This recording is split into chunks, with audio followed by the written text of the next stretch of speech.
여러분 안녕하십니까, 강시열 변호사입니다. 한덕수 이름값 합니다. 거부권 행사했습니다. 전격 행사했습니다. 권한대행이 거부권을 행사한 것은 고건 권한대행 이후 20년 만입니다. 한덕수 권한대행 양곡 사법 등 6개 법안에 대해서 거부권을 행사했습니다.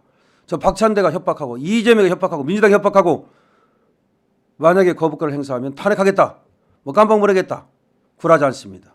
한덕수 대통령 권한대행 국무총리는 19일 야당 주도로 국회를 통과한 양곡 사법 등 6개 쟁점 법안에 관해 거부권을 행사했습니다. 대통령 권한대행이 헌법상 대통령 권한인 거부권을 행사한 것은 지난 무려 20년 만입니다. 국무총리로서 윤석열 대통령의 불법적인 비상계엄 선포를 막지 못해 현재 혼란을 일으킨 책임이 있는 한 대행이 거부권을 행사할 자격이 있는지 어쩌고 그렇게 야당에서는 얘기했지만, 그러나 한덕수 대행은 과감하게 전격적으로 지금 거부권을 행사했습니다. 지금 야권에서는 말이죠, 대통령의 불법적인 비상계엄 선포다, 이런 식으로 계속해서 얘기를 하고 있습니다. 하지만 대통령은 합법이다, 내란 아니다 라고 분명히 얘기하고 있는데요. 근데 이 기사도 가만히 보면 이 좌파에 편향된 기사들은 불법적인 비상계엄 선포를 막지 못해, 이런 식으로 쓰고 있습니다.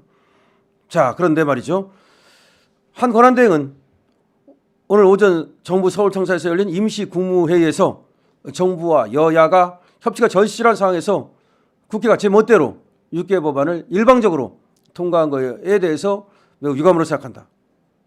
그래서 제의를 요구하게 됐다, 이렇게 밝혔습니다.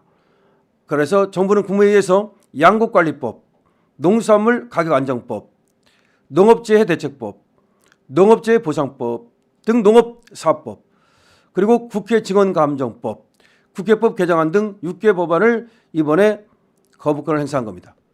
이번에 거부권을 행사한 법안은 농업사법이라는 것이 들어있는데, 이게 민주당이 말이죠, 저 공산당처럼 농촌을 갖다가 하나의 조직화 시켜가지고 포섭하기 위해서 농부들한테 엄청 잘해주는 척합니다. 그래서 양곡을 갖다가 전액 수매하도록, 다시 말해서 농사를 지면 남는 쌀을 갖다가 전량 수매하도록 이렇게 하는 법. 그 다음에 농수산물 가격 안정법이라는 거는 예를 들어서 배추 농사를 졌어요. 근데 배추 가격이 떨어졌어요. 그럼 정부에서 책임져 주는 거. 농업재해 대책법 다 마찬가지입니다. 농업재해 보험법. 그러니까 농사와 관련해 가지고서 정부에서 책임진다는 겁니다. 근데 책임을 어떻게 집니까? 우리는 자유시장 경제의 나라인데, 저거는 무슨 얘기냐면요, 사회주의를 가겠다는 거야. 저걸 모르는 사람들은 좋아하는데 국가에서 책임지는 게 바로 사회주의예요. 그런데 그걸 책임진다는 거는 나라에 돈이 있을 때만 가능한 거지, 나중에 삼성 무너지고 현대 무너지면 무슨 돈 가지고 책임을 질 겁니까? 반대로 얘기하면 농민들에게 그렇게 책임지다가 다른 데에서 돈을 끌어와야 되는데 다른 데서 뻥끗하는 건 뭘로 메울 겁니까?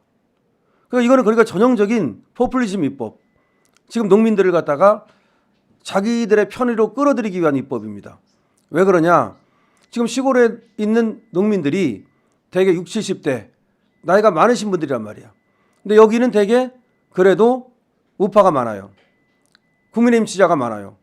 근데 여기다가 만약에 돈을 쏟아 부으면 이분들이 좌파, 민주당을 지지하는 쪽으로 돌아설 가능성이 많아요. 그걸 노리는 겁니다. 즉 표를 노리고 농부들에게 지금 쌀 농사 져가지고 남는 거 전량 수매해 주겠다, 그 다음에 농사 졌다가 손해보게 되면 다 보상해 주겠다, 이런 지금 법을 만들겠다는 겁니다. 근데 이 법을 어떻게 통과시킬 수가 있겠습니까?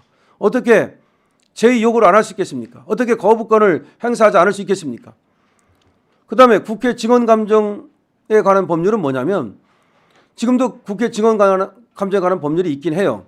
그런데 이거를 갖다가 더 강화해서 자기들이 마음에 드는 사람, 마음에 안 드는 사람 구별해가지고서 마음에 들면 드는 대로 불러가지고 광고해주고 쇼해주고, 마음에 안 드는 사람은 불러가지고서 소위 조지고, 이렇게 하겠다는 겁니다.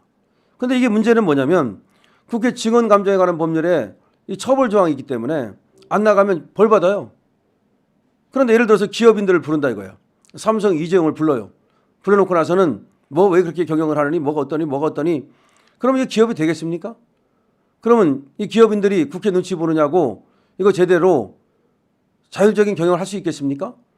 그러면 국회가 말이죠. 국회의원들이 지금 민주당 의원들이 이 기업 위에 군림하게 되는 거예요. 이게 말이 됩니까? 그래서 이건 안 된다라고 그렇게 얘기를 하는데에도 민주당이 일방적으로 저런 악법을 통과시키고 그 법을 갖다가 거부권을 행사하면은 한 총리를 탄핵시키겠다. 그렇게 지금 얘기를 하고 있는 겁니다. 그렇지만 한 권한대행은 말이죠. 이렇게 얘기했습니다. 국회 입법권과 입법 취지는 최대한 존중돼야 한다. 국회 입법권, 입법 취지는 최대한 존중돼야 한다. 하지만 불가피하게 제 요구를 하지 않을 수가 없다. 국가적으로 매우 엄중한 상황에서 어떤 선택이 책임 있는 정부 자세인지 고민과 숙고를 거듭했다. 이 법안들의 영향을 받는 많은 국민들과 기업, 관계부처 의견도 어떠한 편견 없이 경청했고 정부는 헌법 정신과 국가 미래를 최우선으로 하는 책임 있는 결정을 하지 않을 수 없었다. 그렇죠. 좋습니다. 한 총리 얘기해요. 국가적으로 매우 엄중한 상황에서 어떤 선택이 책임 있는 정부 자세인지 고민과 숙고를 거듭했다는 겁니다. 이 법안들의 영향을 받는 많은 국민들과 기업, 관계부처의 의견도 어떠한 편견 없이 경청했고 정부는 헌법 정신과 국가 미래를 최우선으로 하는 책임 있는 결정을 했다는 겁니다. 6개 쟁점 법안에 관해 제의를 요구한 이유를 하나하나 세세히 설명을 했어요. 그러면서 국회에서 다시 한번 심도 있게 논의하고 바람직한 대안을 모색해 주시기를 간절히 호소드린다.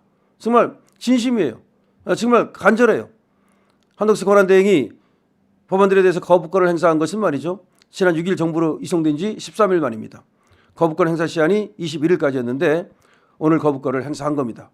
사실 권한대행의 거부권 행사는 2004년 고건 전 총리 이후 20년 만입니다. 야당은 말이죠. 거대한 반발을 예고하고 있어요.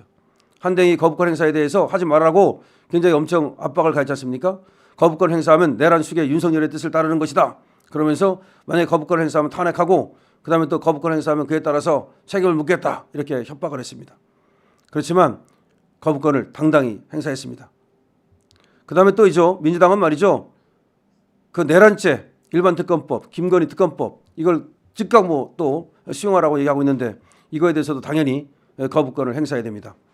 박찬대 이 민주당 원내대표가 이 한 권한대행이 그 거부권을 행사한다. 그런 전망이 나온다. 거부권 행사는 국민의 뜻이 아니다. 내란 수계 윤석열의 뜻을 따르는 것이다. 계속해서 내란 수계라는 말을 합니다. 웃긴 작자 아닙니까? 코딱지 말이죠. 이 박찬대 원내대표 같은 애들이 저렇게 완장차고서 국무총리를 협박하는 거 이거 정말로 한 나라에서 있을 수 있는 일인지 정말 분통이 터지지 않을 수가 없습니다. 야권은 말이죠. 이제 거부권 행사했으니까 한덕수를 탄핵하겠다. 그렇게 얘기를 하는데 지금 탄핵할지 안 될지는 또 따져보는가 봐요. 만약에 탄핵했다가 그 역풍이 불까 봐 이건 따져본다는 건데 어쨌든 지금 특검법 있죠. 김건희 특검법, 내란 특검법 요거 이제 보고서 요거까지 거부하면 그때 가서 탄핵하겠다. 요런 지금 꼼수를 쓰는 것 같습니다. 어쨌든 한덕수 권한대행 아주 잘했습니다. 그리고 당당하게 역사의 판단을 받는 길을 갔습니다. 그렇습니다. 지금 민주당의 판단 받지 말고 국민의 판단을 받으시고 그리고 역사의 판단을 받으시기 바랍니다. 그래서 말이죠. 그야말로 영원히 사는 길을 가시기 바랍니다. 한덕수 국무총리 잘했다는 말씀을 드리고 역사의 판단이 우리 한덕수 국무총리에게 영원한 영광을 드릴 겁니다. 여러분 공유해 주시고 좋아요 그리고 구독도 부탁드립니다. 강신업 TV입니다.